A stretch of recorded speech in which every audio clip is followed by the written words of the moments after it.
Good evening and welcome to tonight's webinar. On behalf of IamExpat, I would like to welcome you here tonight. Tonight we are joined by language and motivation. And tonight's webinar is all about overcoming the challenges of learning German the fast way. Before we get into the webinar, I would just like to do some housekeeping. For those of you who are joining us on a desktop, to the right of your screen, you will see that there is a chat and a Q&A section. If you're joining us on a mobile device, it should be at the bottom of your screen. So feel free to, if you wanted to pop into the chat section, which city or country you're joining us from. It's always nice to kind of see, where people are joining in from and where the webinar has reached around the world. So feel free to pop that into the chat section. And then before I hand over, just an explanation of how the Q&A works. Throughout the presentation, if any questions do pop up in your mind, feel free to enter them into the Q&A section. We usually leave about 15 minutes towards the end of the webinar to answer all of your questions. So don't be shy. Ask your questions. This is the time to do it. And then, yes, we're joined now by Sophia and Stavrula. I hope I'm saying that correctly. Welcome, ladies. You're welcome to put on yours. Yes, there we go. Hello, good evening, everyone. Thank you so much for joining us tonight. I will hand over to you and I will be on the back end. So if you need anything, feel free to let me know. Great. Thank you for having us. So, hello, everyone. I'm Sofia Garfi and Stavrula Kolja. It's really nice to present this webinar today. Yes. So together we're going to discuss the challenges that every German learner faces, and we'll give you some tips to overcome them. I'm the founder of Language and Motivation. I work together with Stavrula Kolja. Stavrula is the specialist in the German language, so feel free to bomb us with questions. We'll be here to answer them. So we can start with our presentation, Stavrula, right? Yes. Okay, let's go. So here is what we're going to have tonight, the German narrative. This is the stereotypes behind the German languages. Then you have the challenges and the tips that you will receive from us. And then we'll have a trial lesson at the end, kind of. You cannot participate actively, but you can write in the chat comments and questions so that you get out of this webinar with a good idea, a good understanding maybe of the German structure. So I'm starting with the first stereotype. I believe that it's a lie that older people learn more slowly than younger students. What do you believe?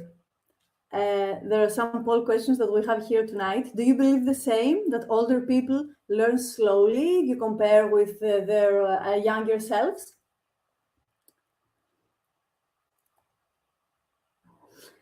Adult specific is the key word.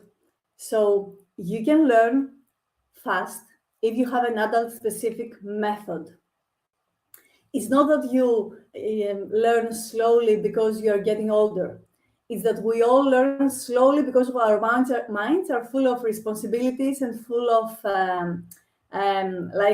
compulsory things, responsibilities, tasks for everyday life, and also because we don't have the correct tools sometimes.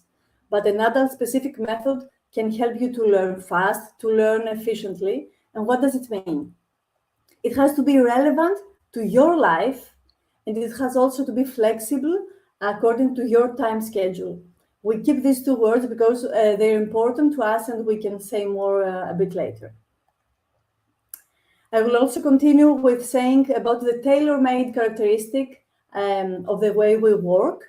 Even if you, in any field, specialization field that you might be in, you have to be helped there. It's not necessary to start learning like you did in the past as children. We have to use some tools, and the FAST method will reveal some of them today. So tailor-made educational material is also key. Second stereotype here. German is hard to learn. Do you believe the same? Is German hard to learn? So the first answer from my side is that it depends. If you speak English, your German is already half-baked, for example, because of vocabulary similarities. And here I would like to ask Stavroula to help you understand the similarities, to help you to form an opinion if it's really hard to learn German, in case you speak English.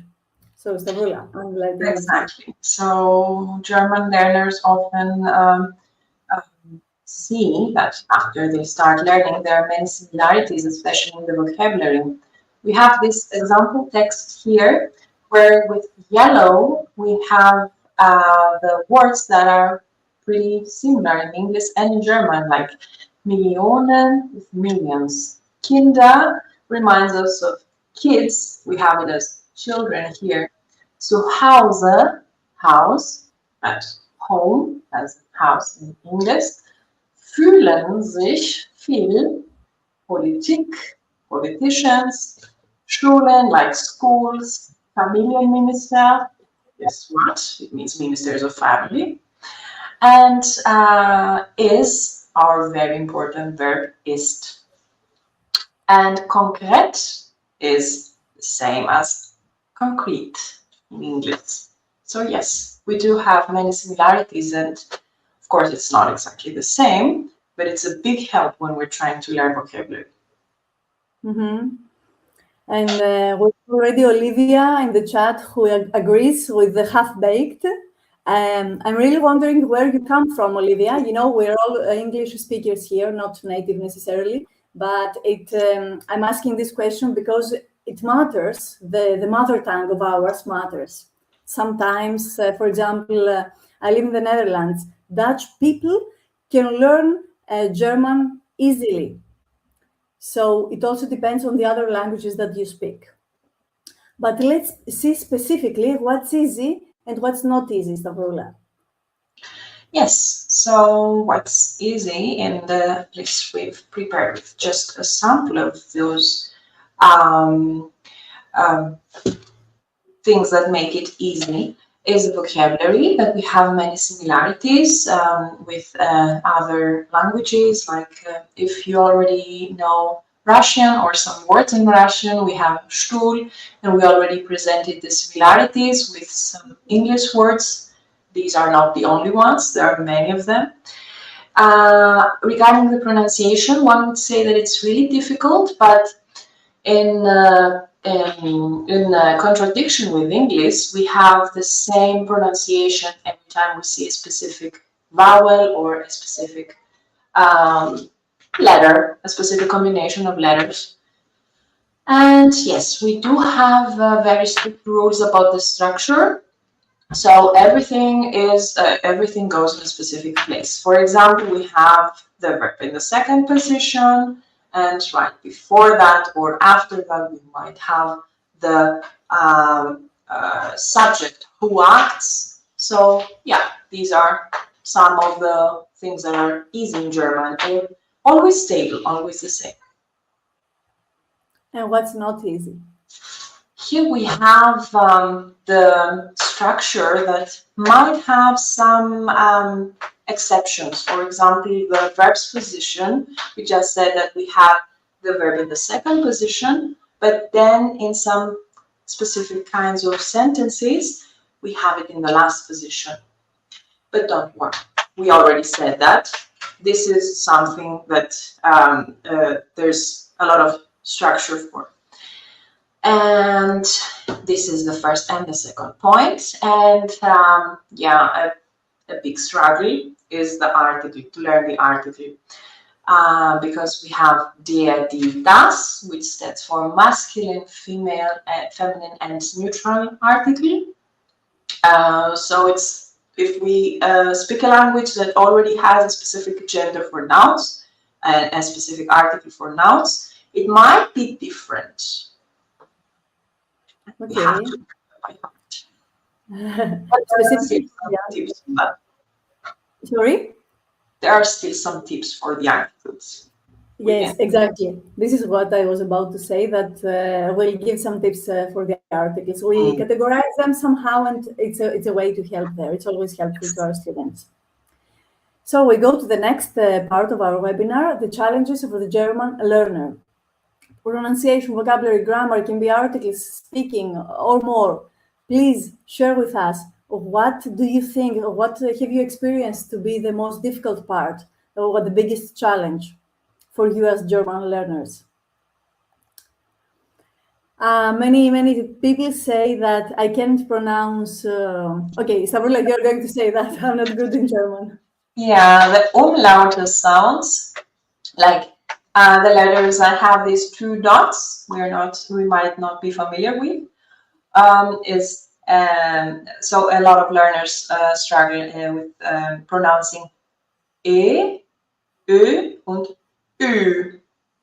Or they can pronounce the sch sound, which is already we've mentioned that we often say that it's pretty similar to the sh sound from English.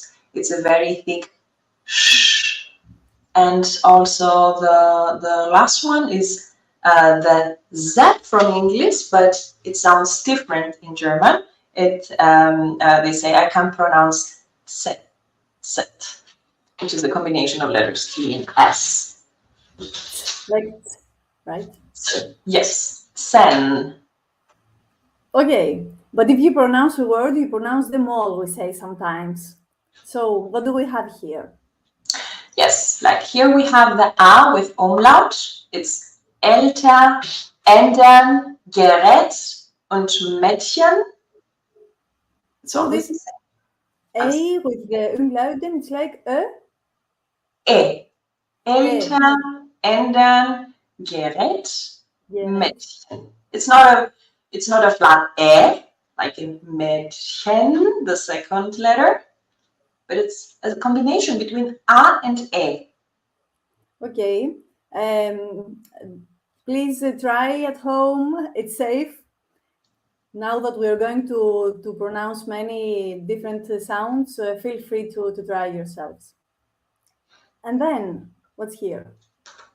Yes, here we have hören, öffnen, öl und können. Similarly, we said before that we had the combination between A and E. Here it's a combination between O and E.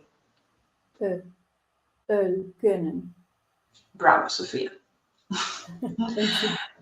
And then U with umlaut sounds like Ü.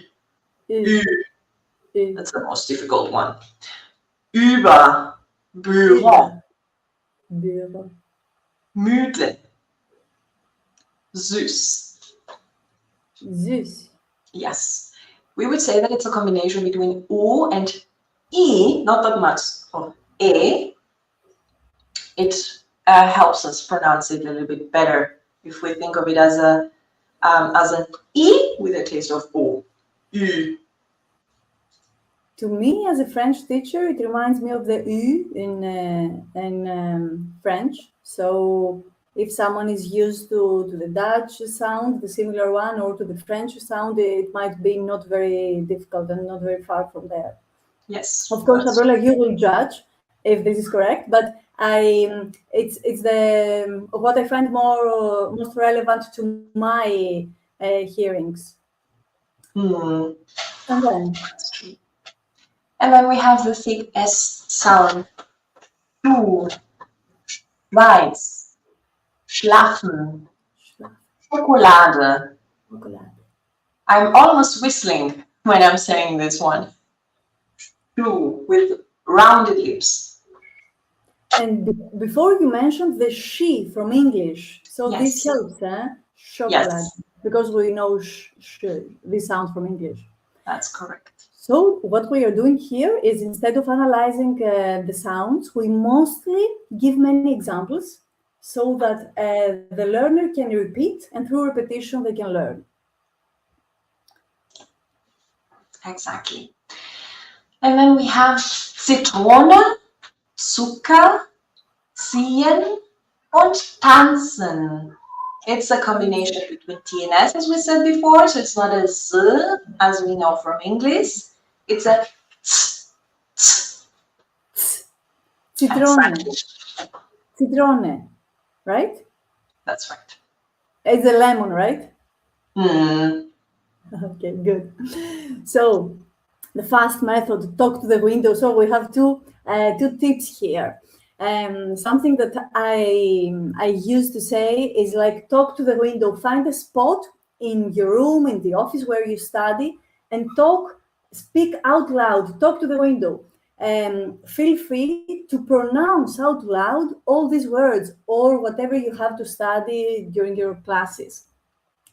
We usually tend to read soundless, but that's not very helpful. It doesn't help our 42 muscles around the mouth to practice. So talk to the window, find a spot there far to practice. So before we had, was it citron? Citron, Stavroula? Is that correct? Zitrone. Citron. Zitrone. Citron. So I would practice like that. Citron. Citron. I have to say it now, but I don't want to go backwards.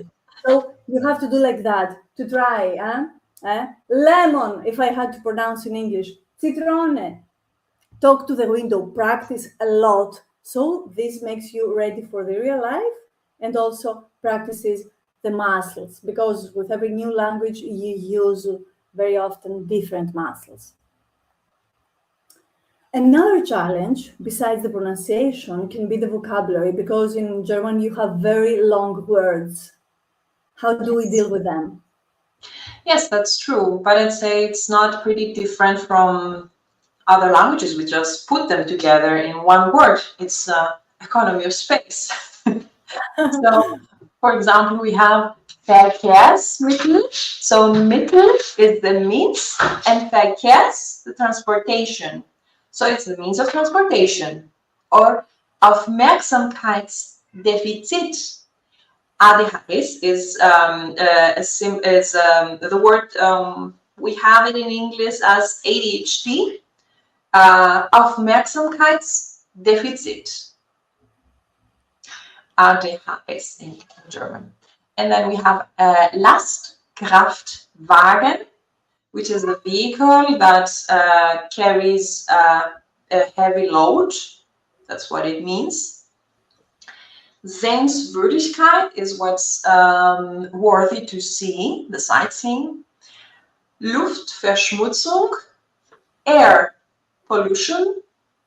Lebensbedingungen, Lebensbedingungen, the conditions of life, and Donnerstagabend, which is actually Thursday evening. We have day in all the days, so Donnerstag, Montag, this is actually a compound word itself. Yes, so they do make sense according to their meaning as well. So we have to break the words down, understand them one by one, and then just put them together. Mm. And what does the FAST method says about the vocabulary here? We recommend you to work with whole texts, because when, like as children, when we were learning languages, we had long lists of words, and even today the traditional method teaches us the languages like that. Take long lists of words and just learn them by heart. But what works better is have whole text, or pay attention to the dialogues, the conversations around us, like to every stimuli I have around me. I saw that all of you live in Germany. So learn the words into their context. And then learn relevant vocabulary. It's not necessary to learn at the beginning, for example, the pen or the bag and the vocabulary that we traditionally learn in chapter 1, chapter 2, but start with what is relevant to your life, because this is more interesting and this will stimulate you more to learn. It will be more efficient. Even from levels A1, A2, of course, we learn how to present ourselves, but soon we learn how to order something, we learn how to present ourselves according to our job description and things like that. Some tips for the grammar. So the FAST method says, analyze it and study it when you need it. For example, how did you spend your weekend? Soon, either in the lessons or in real life, the company where you work somewhere among your friends, you will be asked to narrate your weekend. It's the moment you will need the past tenses.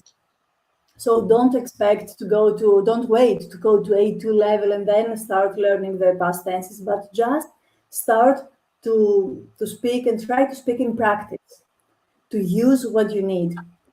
And then also an example for A2 level is the causal phrases, when we say, I like this because. There you have a strange structure in German, but start getting familiarized with that structure when you need it. Sometimes translation to your mother tongue helps. And we have here some strange for English, examples. Like, I love living in Berlin because there are many flowers are. So we used the way that a German would speak. I want German to learn. But a native English would say, I want to learn German. Here, you can find this similarity, like you can translate it to your mother tongue or to English in the way that you would say it in German. To many people, it helps to memorize. I would like a coffee to have. This is the way you say it in German, right, Stavrola? Yes. Yeah. Ich möchte einen Kaffee haben. So haben is the verb close to the end. Yes, our infinitive form. Yeah. And then we say everything in good time. I'm saying that because adult learners like you, like me, we always have many questions and we run forward. But sometimes the teachers have to stop you and to say, like, okay, don't go deeper now. Don't learn all the exceptions from the beginning. It's not necessary. Start with the fundamentals, with the basic things, present yourself, start to learn what is necessary to you. And then later on, you will learn the exceptions, the perfect pronunciation and everything. Fundamentals based. So an adult-specific method needs to be based on the fundamentals, as I just mentioned. And here I have an example that I love. Ich bin is more, ich bin, right? Correct. Perfect. It's more useful to a beginner than learning the infinitive of the verb to be. So the way you can study the grammar is with the forms that you already need. Like, I would say, ich bin Sophia. Do you present yourself like that, several in German? Ich bin... Yes. So first, this is more necessary to me than the infinitive of the verb to be. No, and it's also very different from ich bin. It's called sein. It doesn't have any relationship to ich bin. It's different, yes. It's the same like in Dutch. Oh. I'm proud to recognize it. Okay, what do we have here? Here we have some of the easy things that we have in German. For example, we said in the beginning that the articles are very different because they change from each word, from one word to another. But we have in plural die Katzen, die Frauen, die Geschwister, die Übungen. What do you observe here? So we have every time that you have plural, yes. Right? Yeah, that's the plural form, where we always have die for all the articles, no matter if it's der in singular or die or das, it's always die in plural. Nice. And then again, die. Have some endings that we say 99% of the times take the feminine article die. So if we see Gesundheit, then we know that it's die Gesundheit. Or if it's Ähnlichkeit, die Ähnlichkeit. Die Bestellung und die Freundschaft, with endings heit, keit, and schaft. With the noun endings heit, keit, and schaft, we have the article die. Die. Okay, like in the plural. Yes. I'm learning. For female. And then, for example, we see der Arzt, die Ärztin, der Architekt, die Architektin, der Lehrer, die Lehrerin.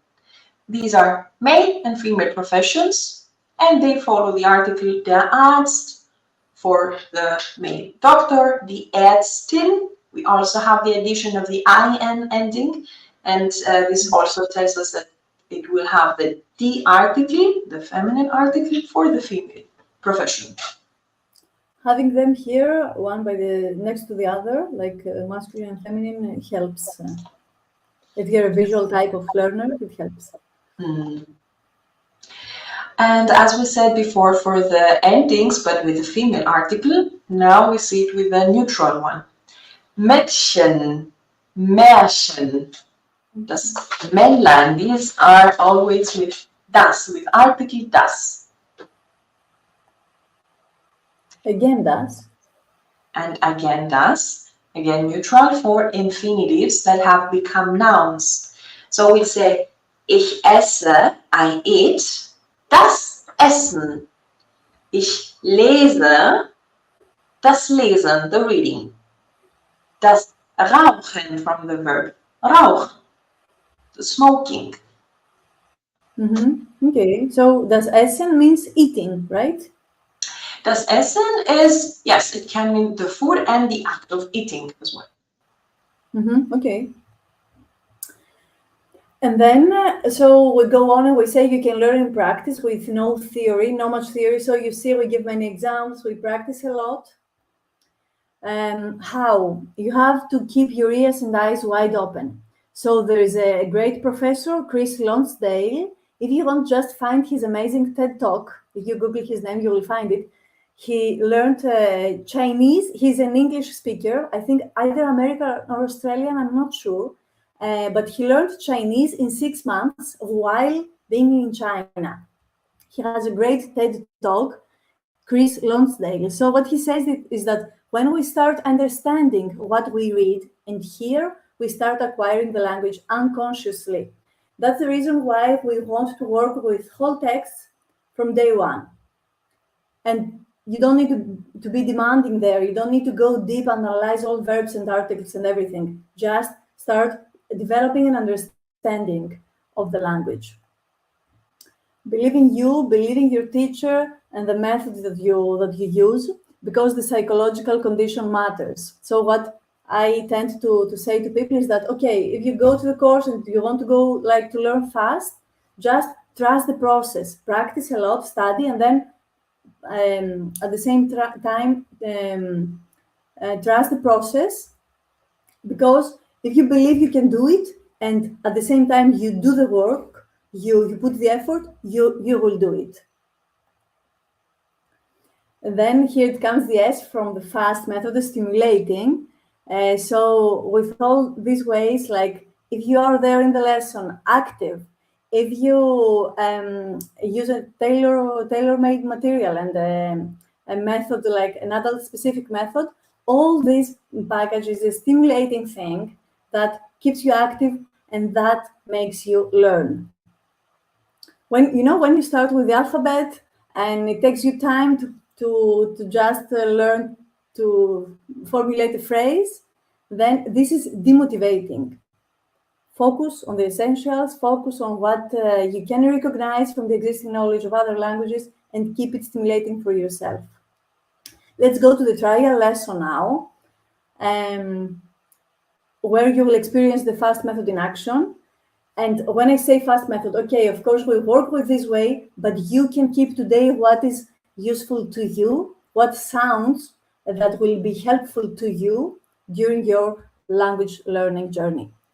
You will acquire a general understanding of the structure of German, and you will start learning fast. So here we have the first article, Sabrula. How are we going to work with it? Yes, so we have this text. We already saw some similarities in the words. We saw some similarities with the English equivalents of these words. And normally we get to read the text. The learner gets to read the text and already recognizes words, even though one might not speak a word of language of German, they do recognize words. So we build a basis, a foundation on what we already know. We would read this text and then we learn new vocabulary. The context helps a lot, as you said, learning words isolated doesn't really help, but here in the context, we have, for example, Millionen Eltern betreuen ihre Kinder derzeit zu Hause. So I'd assume a person starting with German wouldn't know the word betreuen, but knowing that millions of parents, their children currently at home, and if we read the rest of the text, we maybe can assume that this means take care of, betreuen. So we learn new words even without having to search on the internet. So me, for example, I don't speak any German, but I understand from English and from like the Dutch. So I can already understand some words. Would you like to read it out loud so we all, with the participants, try to see what words we understand in order to just translate them and see if we understand the general meaning of the text? Of course. Millionen Eltern betreuen ihre Kinder derzeit zu Hause. Viele fühlen sich von der Politik allein gelassen, weil Geschäfte und Schulen öffnen, aber Kitas dicht bleiben. Die Familienminister von Ländern haben beraten. Besonders konkret ist das Ergebnis nicht. In den kommenden Wochen ermöglichen sie aus bildungs- und entwicklungspsychologischen Gründen einen Wiedereinstieg. And here we have an extremely long word, as we saw before. But it's easy because we have psychological. Yes. So, shall I also translate? I will play the student. I don't speak a word of German, so I can really realistically play the learner, and I will try to guess some of them, okay? And you will tell me. So, Milione. Okay, now my pronunciation is not important. I'm trying to just translate and recognize. It's so, already Milione, very good. Okay. And millions, Kinder, like we saw before, the kids and children. Zu Hause, it's at home. Viele, I also understand viele from Dutch. I think it means many, right? Correct. For the politique, so I just jump over the words that I don't know. Politique, politicians. And alleen is maybe only or alone. Alone, yeah. But allow me to tell you that you already know fühlen. Fühlen. To feel? Fühlen sich. To feel. Yes. Okay. You're right. Nice. Thank you for helping me to recognize this. So you saw, I didn't recognize, but then you told me maybe you know that. And it's feel from English. Yes. Offene must be to practice or to open. Open, yes. Open. So here I was confused from Dutch, but it's open. Often. Practice. Open. We do have a similar word for practice. It's üben in German. Okay. Dicht is dicht closed. Yes. Okay. So maybe some of the participants understand other words because of other languages that they speak, or because maybe they are false beginners in German. I'm just trying to guess out some words, and because you also read this long word like with psychologisken, I heard your pronunciation. I understood it is about the psychology, psychological, something like that. Yes, we have. Sorry. I would need some more words in order to understand better the meaning. I cannot get it totally. I just focus on some words now. Maybe it's the last sentence that it's a little bit more difficult, but in the beginning we do understand that it has to do with parents taking care of their children. Many feel left alone from the politics or the politicians. We now might also get the time when this text was written, if we see that Kitas, many parents living in Germany, even though they don't speak the language, they know Kita because it's where their children go. It's their children's school, like before the kindergarten. So they stay closed, as you said, dicht. And it has to do maybe with the COVID era where the schools were closed, and this also helps us more with the understanding. Yes, in the last sentence we have the coming weeks, kommenden Wochen. Yes. They will allow, they will make possible. Then we have to go at the end of our sentence, a return at schools, as it's implied, aus Bildungs- und Entwicklungspsychologischen Gründen. Aus Gründen means for reasons, and Bildungs- und Entwicklungspsychologischen is the kind of reasons, so for educational and developmental psychological reasons. Entwicklungs. This is Entwickeling in Dutch. It's very similar. Now, so when you translate it, or if I had seen this on Google Translate, I would say, yes, okay, now I can remember it more easily. Okay, good.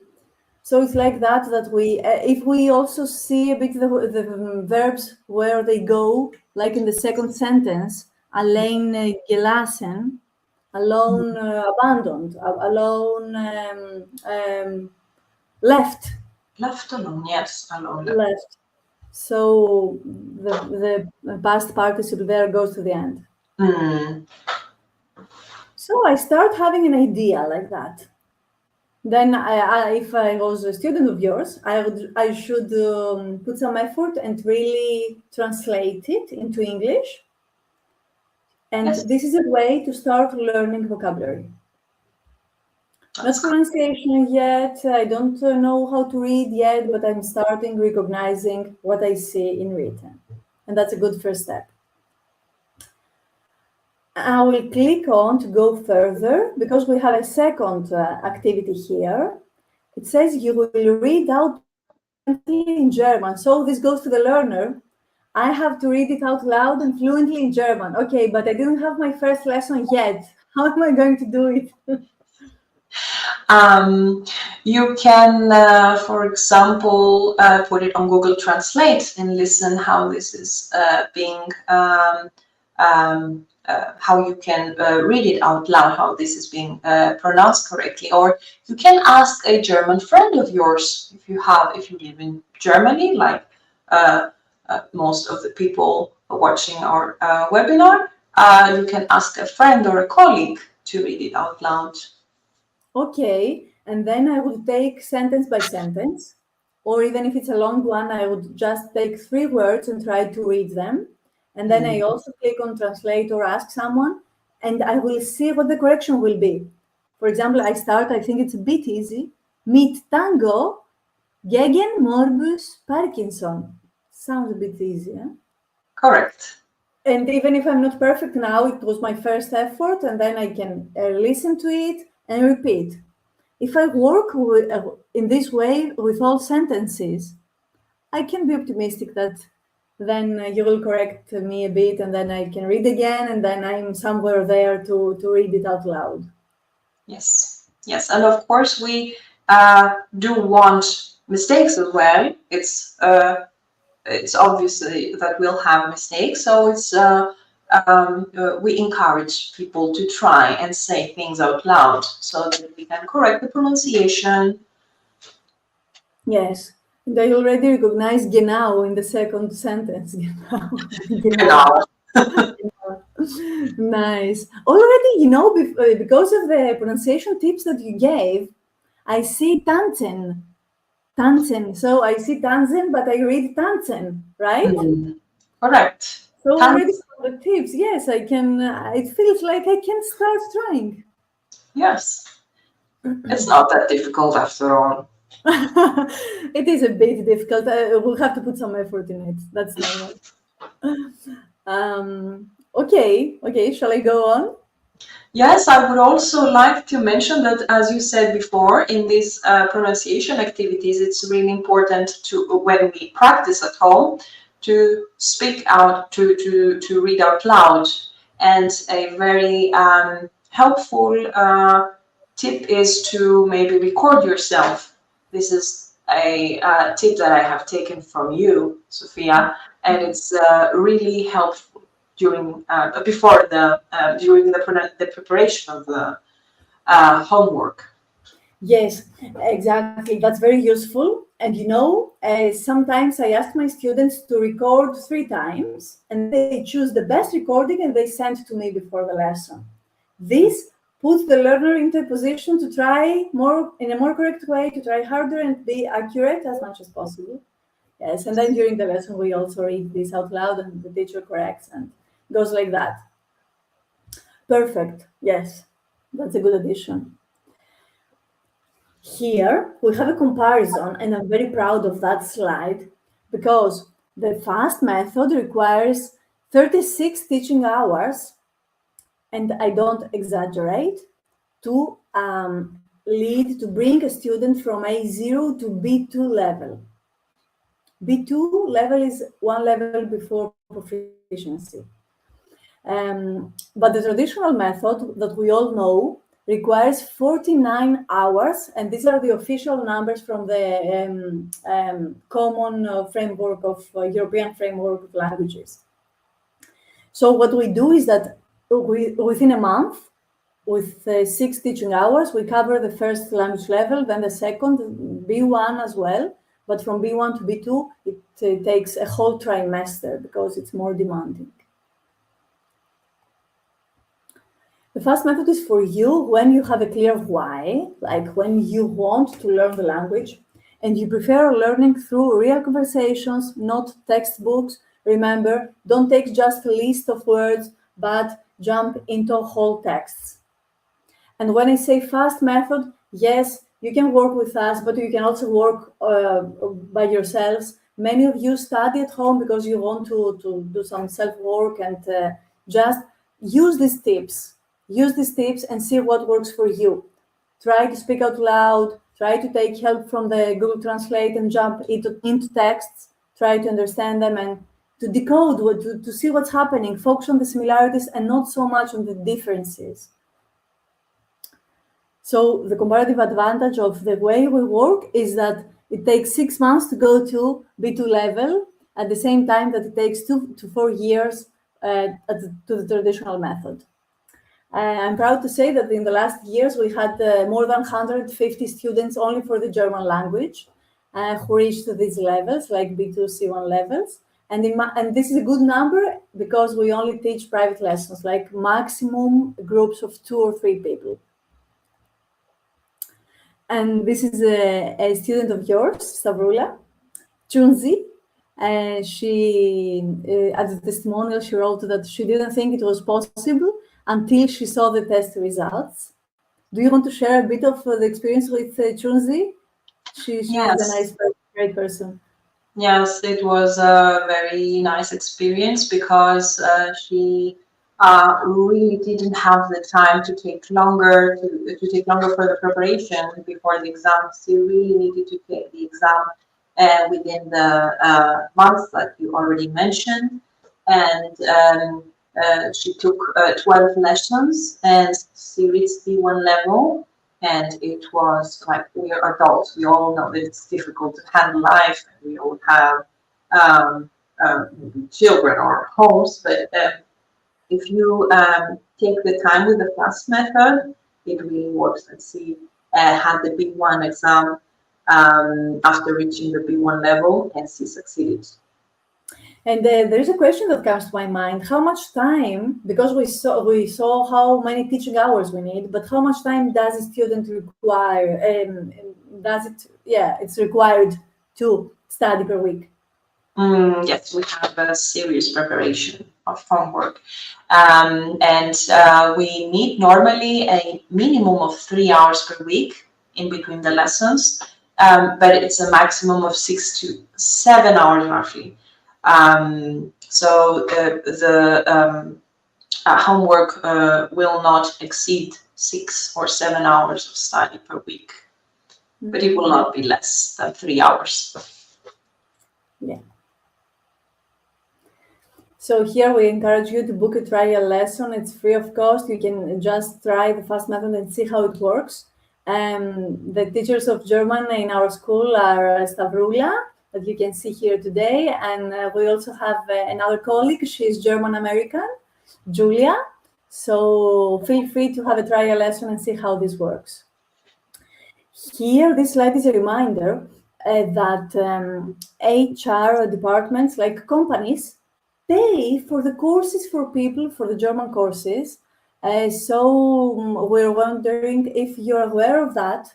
In case that you work already for a company, you can always ask if there's education budget for that purpose. And here's something for the exams. Stavroula, can you tell us more? Yes, so normally people need the B1 language certification either through Goethe or TELC. These are the most famous ones in Germany or German-speaking countries. And for Germany, they need the Leben in Deutschland. So we would say that one can reach this goal and have the B1 exam and the Leben in Deutschland exam after 3 months of preparation. And we do have an extra month for the exam preparation. So we work exclusively for the exam, working on past papers, on the format of the exam, so that the learner is prepared for what they'll see during the exam and what they'll face. And if someone sits this exam, Leben in Deutschland, is it for the citizenship? Yes, exactly. Good. So that was it from us. Thank you for being here tonight. Please feel free to write down any questions you might have from tonight's webinar. Thank you so much, ladies. So far, I don't see any questions in the Q&A section, which obviously means that you have obviously provided us with a very thorough presentation. We'll give it maybe another minute or so and see if anybody can think of anything to ask. If there's, if there's anything that anybody would like to ask, now is your chance. While we're just giving our audience a chance to kind of gather their thoughts, I will pop up a few things on the screen. If you would like to reach out personally to Language and Motivation, feel free to click on the link on your screen now. And make an appointment with them, and maybe take them up on their offer for a free trial lesson. I just want to quickly see. Here is a question. Is the R pronounced using the front of your tongue or the back of your tongue or throat?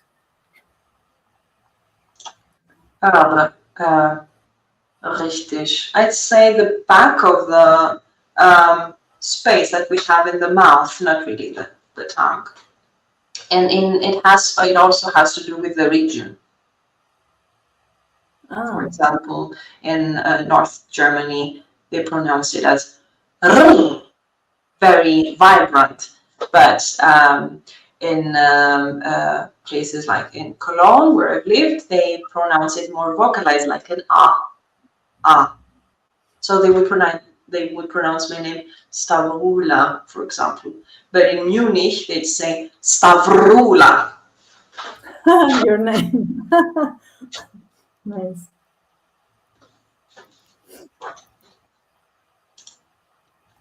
I saw at the beginning that many people wrote where they live, and all of them are already in Germany.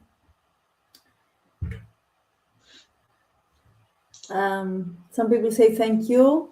Thank you also for being here tonight. Yeah, I think that's basically it. I don't think anybody has any more questions, so I will then just also put on this pop-up on the screen.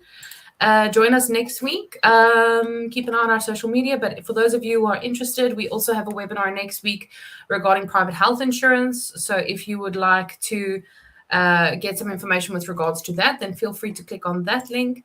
And then last but not least, we also would like to invite everybody who participated as an audience member tonight to please fill out the survey. It takes about 2 minutes. It's always nice to get your feedback, what you thought of the presentation. Did you find it helpful? How did you find the platform that we host our webinars on? So if you have 2 minutes, please feel free to then, to click on those. And I think with that, we are going to wrap things up. Sophia and Stravula, I keep getting a tongue twisted. And it's such a beautiful name. It's part of the letters. Yes, it's such a beautiful Stavrula. Excellent. Thank you so much for this. Yeah, for this very informative webinar. I'm pretty sure a lot of the people at home are going to practice some German for the rest of the evening. So thank you so much for that. And to everybody at home, thank you so much for joining. Feel free to keep up to date with our latest webinars by following our social media channels. Or if you want any information, follow us on hop onto the website, IamExpat.de. And yes, thank you very much, ladies. I wish you a wonderful Thank you for having us. Thanks, everybody at home. Bye. Have a nice